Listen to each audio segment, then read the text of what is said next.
श्री सीताराम।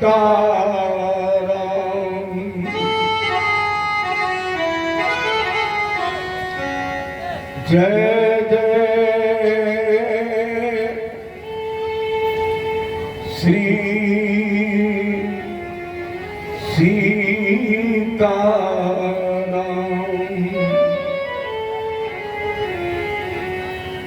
जय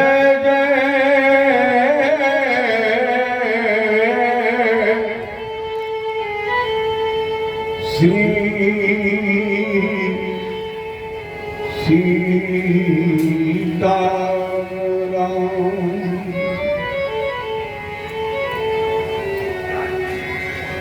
अखंड मंडलाकारं व्याप्तमेन चराचरम् तत्पदं दर्शितं येन तस्मै श्री गुरुवे नमः। कृष्णाय वासुदेवाय हरये परमात्मने प्रणक्लेश नाशाय गोविंदाय नमो नमः। अतुलित बलधामं शरण संजावरूहं धनुर्धर प्रसादं ज्ञाननामग्रगण्यं सकल गुण निधानं वानराणामधीशम् रघुपत प्रिय भक्तं वातजातं नमामि। जय गुरुदेव भगवान की जय, यज्ञ भगवान की जय, रामचंद्र की जय। अरे आज तो मन से बोल दो, कल तक बेमन से बोलते रहे, आज तो मन से बोल दो। आज हम भी मन से बोले और आप भी मन से बोले। बोलो गोविंद भगवान की जय हो। मतलब मन की खुशी इस बात में है कि आज से कथा विश्राम है ना। इस बात में मन की खुशी है कि आज से कथा का विश्राम, इसलिए मन से बोल रहे हैं। बोलो बजरंग बली की जय। चलिए सभी लोग आज भगवान से प्रार्थना करें और कहें, मैं कर हूँ गुणगान, मुझे ऐसा दो ठाकुर जी और आप सब उपस्थित हमारे श्रीमद् भागवत के अच्छे श्रोता अनन्य भगवान के भक्त। अगर भक्त को पकड़ लिया जाए तो भगवान को ही जाएगा। ये आप जैसे सभी भक्तों से, माताओं बहनों से और अपने सीताराम जी से निवेदन, हमारे सामने भगवान की कथा का उद्भट वक्ता और अपने आप में बेजोड़ श्रोता हमारे भूत भोलेनाथ बिल्कुल सामने और उनके पीछे आप लोगों की जिनके प्रति अटूट श्रद्धा है, जो शिव के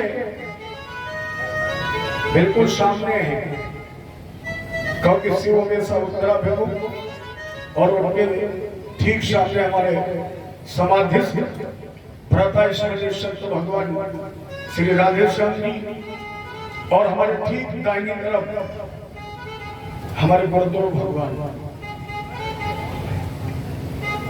तो इन सभी से आज विश्राम दिवस में प्रार्थना कि हमारे आपके जीवन में कभी भगवान की कथा का विश्राम ना हो। मैं करता रहूं गुणगान, मुझे ऐसा दो वरदान, मैं करता रहूं गुणगान।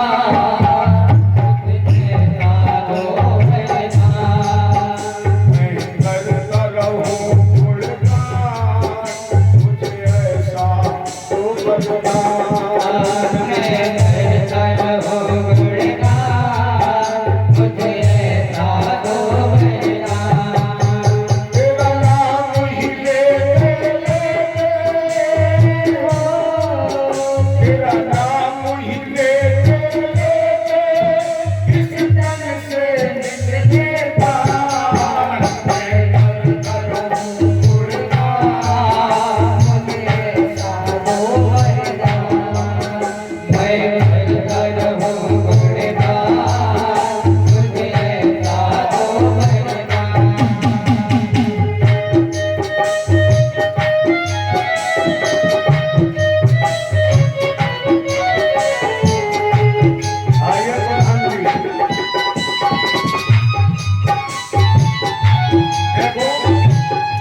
इसको भागवत कहते हैं।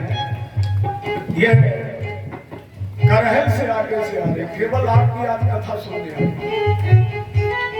सिरसागंज और करहल के बीच से सुबह मेरी बात हुई और बोले गुरु जी कल कथा समाप्त हमने कल नहीं आज, लेकिन प्रधान जी कल बोल दिया मुझे तुमने बताया नहीं था कि हम आ रहे हैं।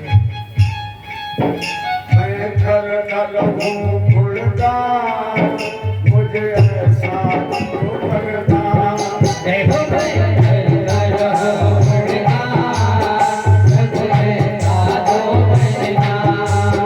तेरा नाम ही ले नाम ही ले इस तन से निकले प्राण। मैं करता रहूं गुणगान, मुझे ऐसा दो वरदान। मैं करता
माया।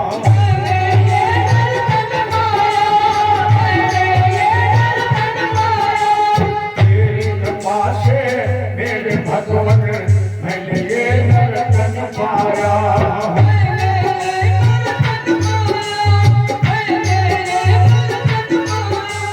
तेरी सेवा में गाथाए सारे जग की मोह माया। सारे जग की मोह माया, सारे जग की मोह माया। मुझे अपनी शरण में ले लो, मुझे अपनी शरण में ले लो। ऐ गोविंद कृपा निधान, ऐ कर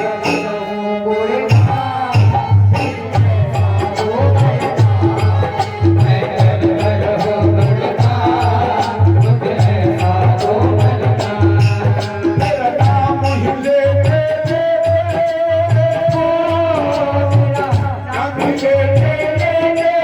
इस मन से निकलेगा।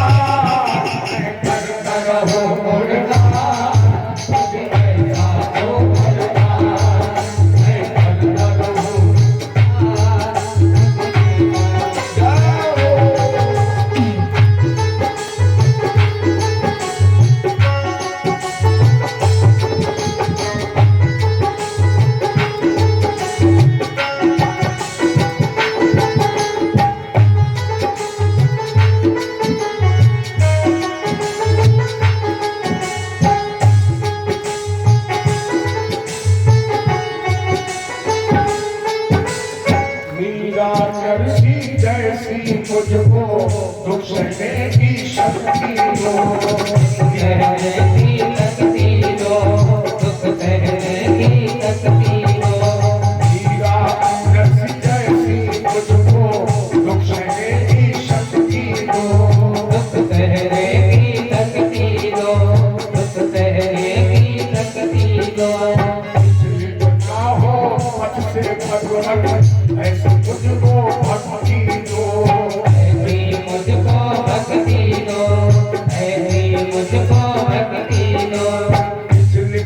ना हो पथ से भगवान ऐसे मुझको शक्ति दो। ऐसी मुझको शक्ति दो, ऐसी मुझको शक्ति दो। तेरी ही सेवा में, तेरी ही सेवा में जीवन की हर स्वाद कर रहूं गुणगान। मैं कर रहूं गुणगान, मुझे ऐसा दो वरदान। मैं कर रहूं गुणगान, मुझे ऐसा दो वरदान। मैं कर रहूं गुणगान, मुझे ऐसा दो वरदान। मैं कर रहूं गुणगान, मुझे ऐसा दो वरदान।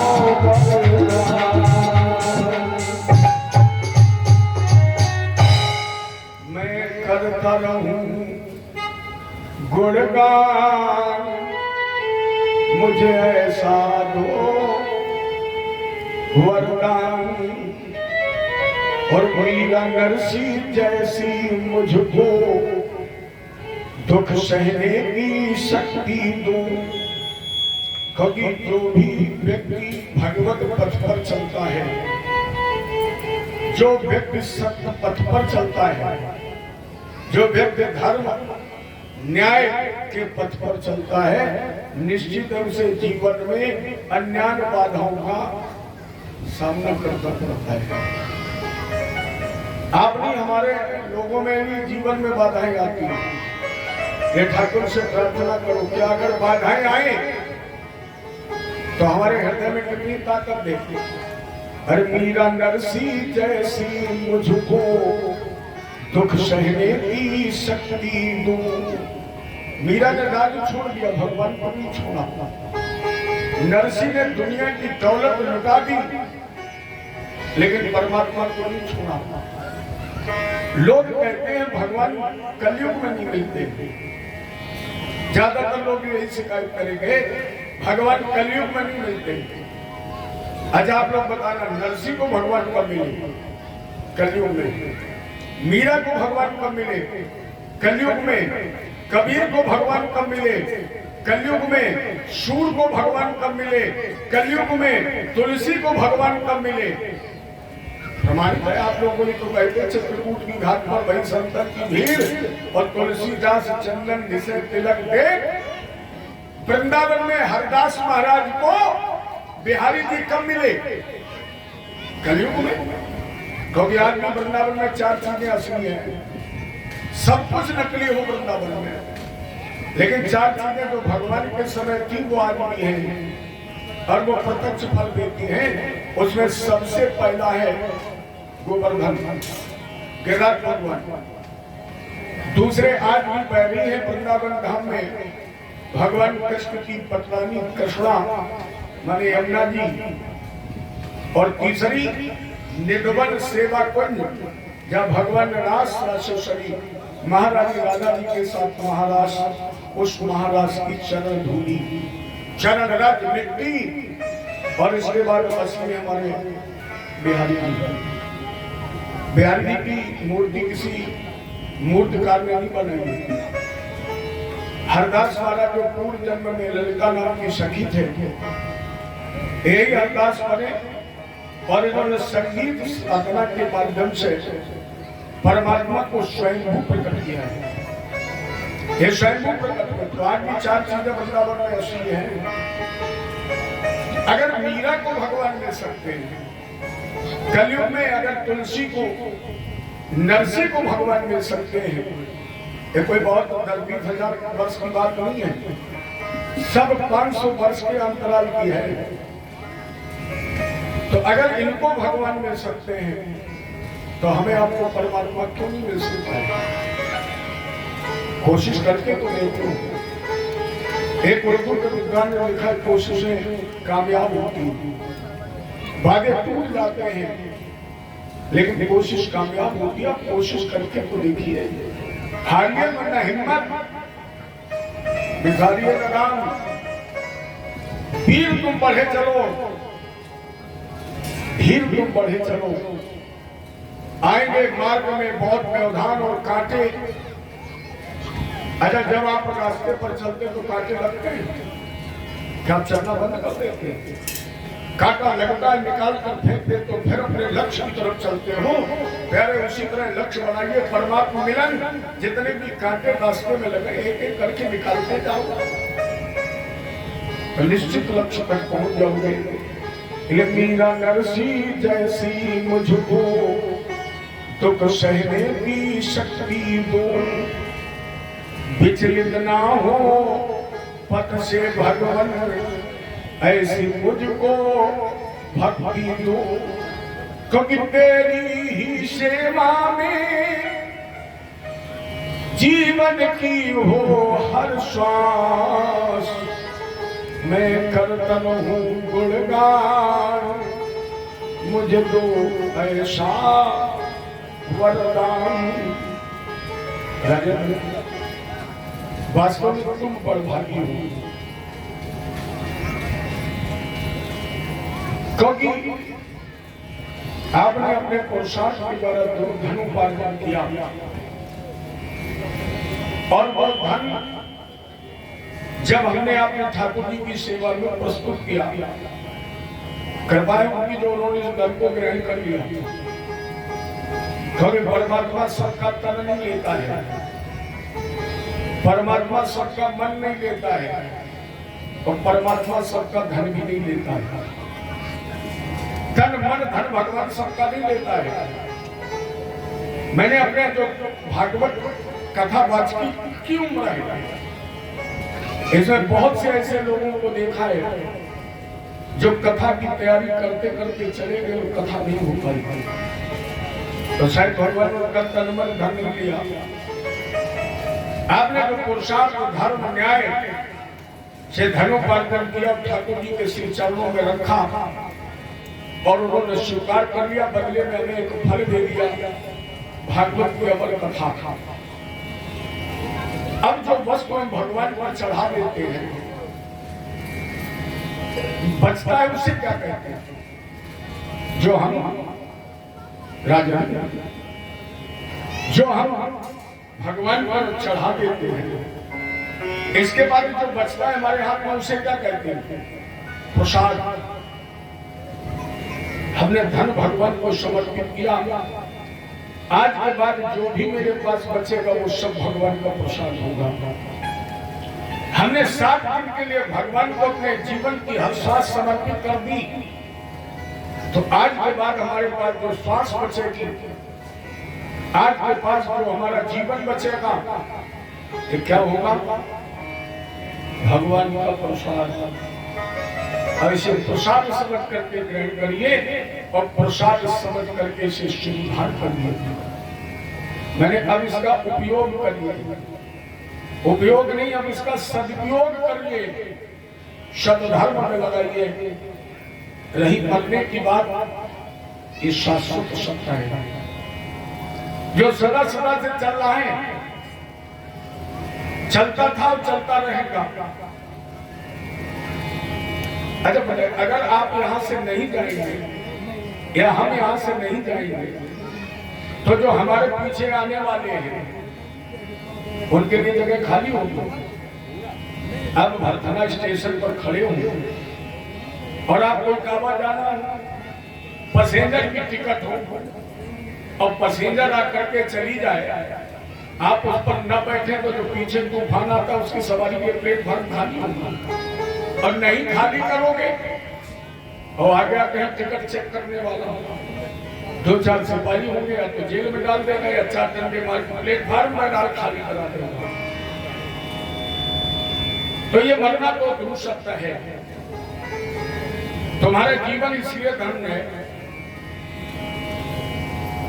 और इसमें तो ये कहा जा सकता है कि यहाँ तो सभी परीक्षित हैं, यहाँ तो सभी परीक्षित है, परीक्षित नहीं सभी। परीक्षित का मतलब ये है पर धनिक्षित, पर माने दूसरे की प्रेरणा से जो प्रेरित है। क्या हमारी आपकी प्रेरणा चलती है? हमारी आपकी इच्छा चलती है? नहीं चलती तो हम सब परीक्षित हैं। और जब हम सब परीक्षित हैं तो इस आयोजन से हमें 2 लाभ मिलेंगे। पहला लाभ, मेरी मां को मन में लाने का गौरव मिल गया, क्योंकि पुत्रवती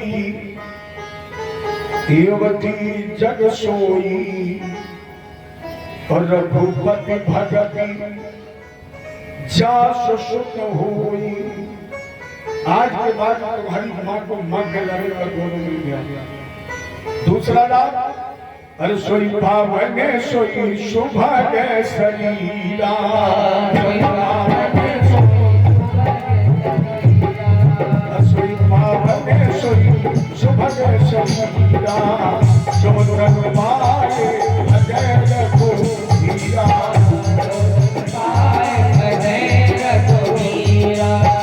जो धन पाए अजय रघुवीरा, शरीरा जो तन पाई भजे रघुवीरा। तो दोनों लाभ मिलेंगे। अगर दूसरे शब्दों में समझे, आएंगे आने वाले, जाएंगे जाने वाले, आएंगे आने वाले, जाएंगे जाने वाले, ये दुनिया बाद रहेगी, ये दुनिया बाद रहेगी, तेरी मेरी बस याद रहेगी, तेरी मेरी बस याद रहेगी।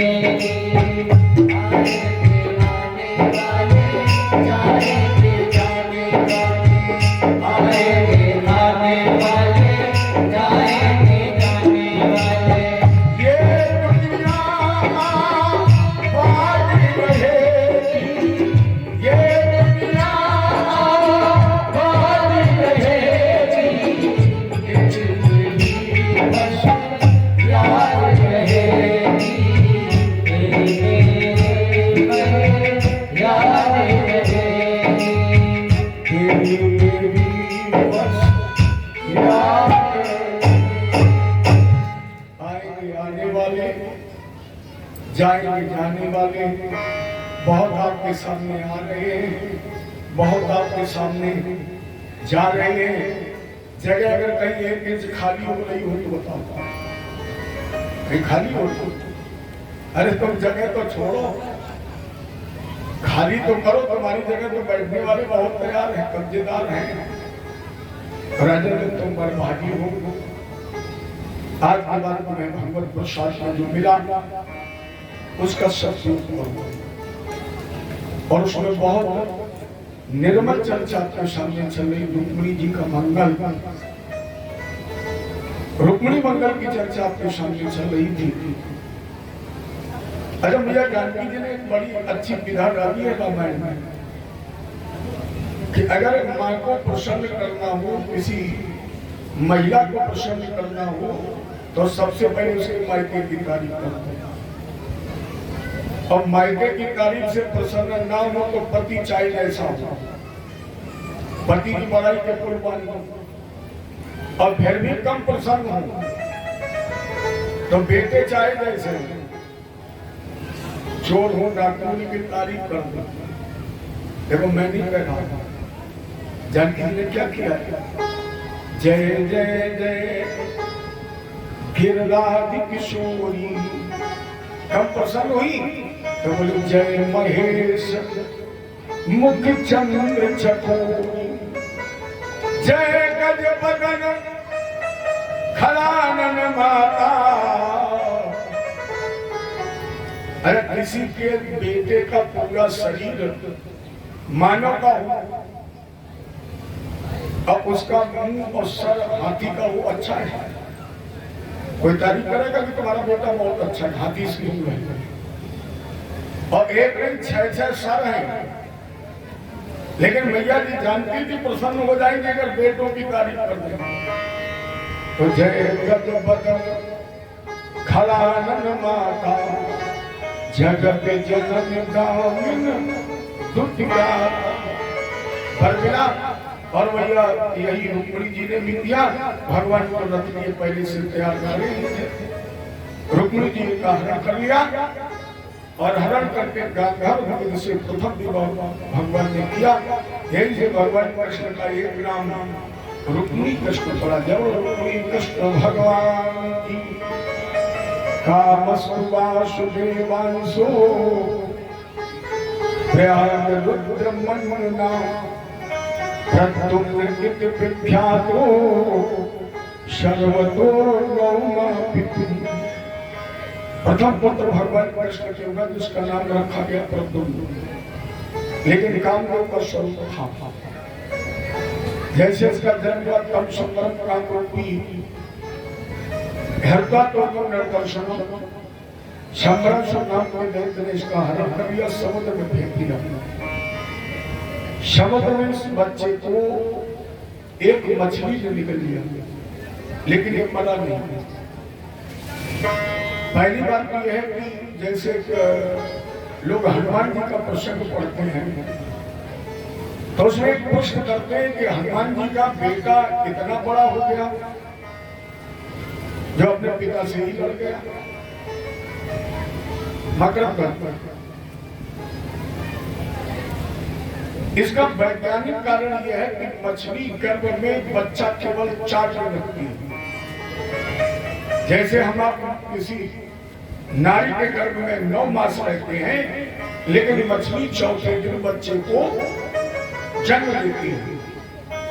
और जितनी जल्दी जन्म होता है उतनी जल्दी उस बच्चे की वृद्धि होती है। ये मरा नहीं, क्योंकि भगवान गीता में कर रहे हैं देवताओं में इंद्र मैं हूं, वृक्षों में पीपल मैं हूं, नदियों में गंगा मैं हूं, मानवों में ब्राह्मण मैं हूं, पशुओं में गाय मैं हूं। उसी तरह भगवान कहते कामदेव भी मैं हूं। ये बड़ा मछुआरे ने जाल डाला, ये मछली जाल में फंसी। जब इसे छीला गया तो इसके गर्भ से इसी प्रद्युम्न का जन्म हुआ। ऐसे बड़ा आश्चर्य हुआ कि इसने वो बालक ले जाकर संबरा शुद्ध को दे दिया। यहाँ पर माया देवी नाम की एक महिला दासी का कार्य कर रही थी। उसने इस बच्चे का भरण पोषण किया। अल्प समय में जब प्रद्युम्न जी विवाह हुए तो माया देवी का अहम ते धिक्का पत्नी, मैं आपकी पत्नी हूं। प्रद्युम्न का देवी ये क्या कह रही है? कभी तुम मेरी मां हो। माया देवी ने कहा आप मेरे पुत्र नहीं है, आप अपने को पहचानिए भगवान नारायण सुत। आप भगवान नारायण माने कृष्ण के पुत्र हैं। शंबरेणा हृदो ग्रहात, शंबरासुर नाम के दैत्य ने आपका हरण किया है। प्रद्युम्न जी ने कहा तब भी तुम मेरी मां हो गई। क्योंकि जब इस पृथ्वी पर किसी बच्चे का जन्म होता है तो उसके 16 माताएं होती हैं। जैसे जन्म देने वाली, पालन करने वाली, मामा की पत्नी, बड़े भाई की पत्नी, बुआ, बड़ी बहन, गाय, ये सब 16 माताओं में आती हैं। और उनमें सबसे बड़ी माँ होती है पालन करने वाली। जन्म देने वाली से भी बड़ी माँ है पालन करने वाली। तो अगर यही मान लिया जाए कि आपने केवल पालन किया तो भी मेरी माँ हो। माया देवी ने कहा अब आपको पूरी जन्म में जाना पड़ेगा। महाराज याद करिए भगवान नारायण सुत शंबरेणा हृदो ग्रहात, अहम ते धिक्ता पत्नी रति गामो भवन प्रभु। आप काम दो है याद करिए तब शिवती शरण उघारा, तब शिवती शरण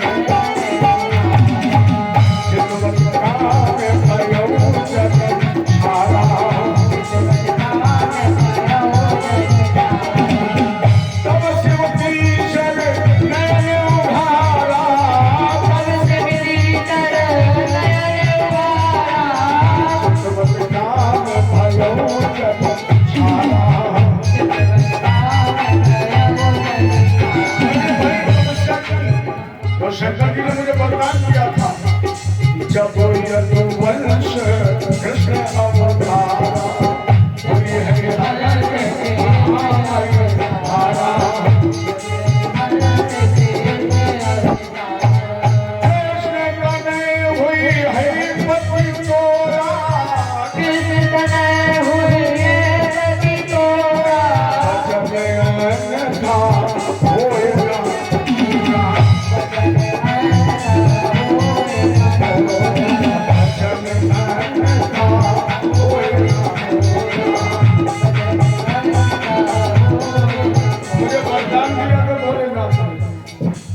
जब यदुवंश कृष्ण अवतारा विजयी हरण महाबली हरा कृष्ण तुम्हें वो यही पट हुआ। तो आपने देवता पत्नी, मैं आपकी पत्नी हूँ। मेरा नाम रति है और आप कामदेव है।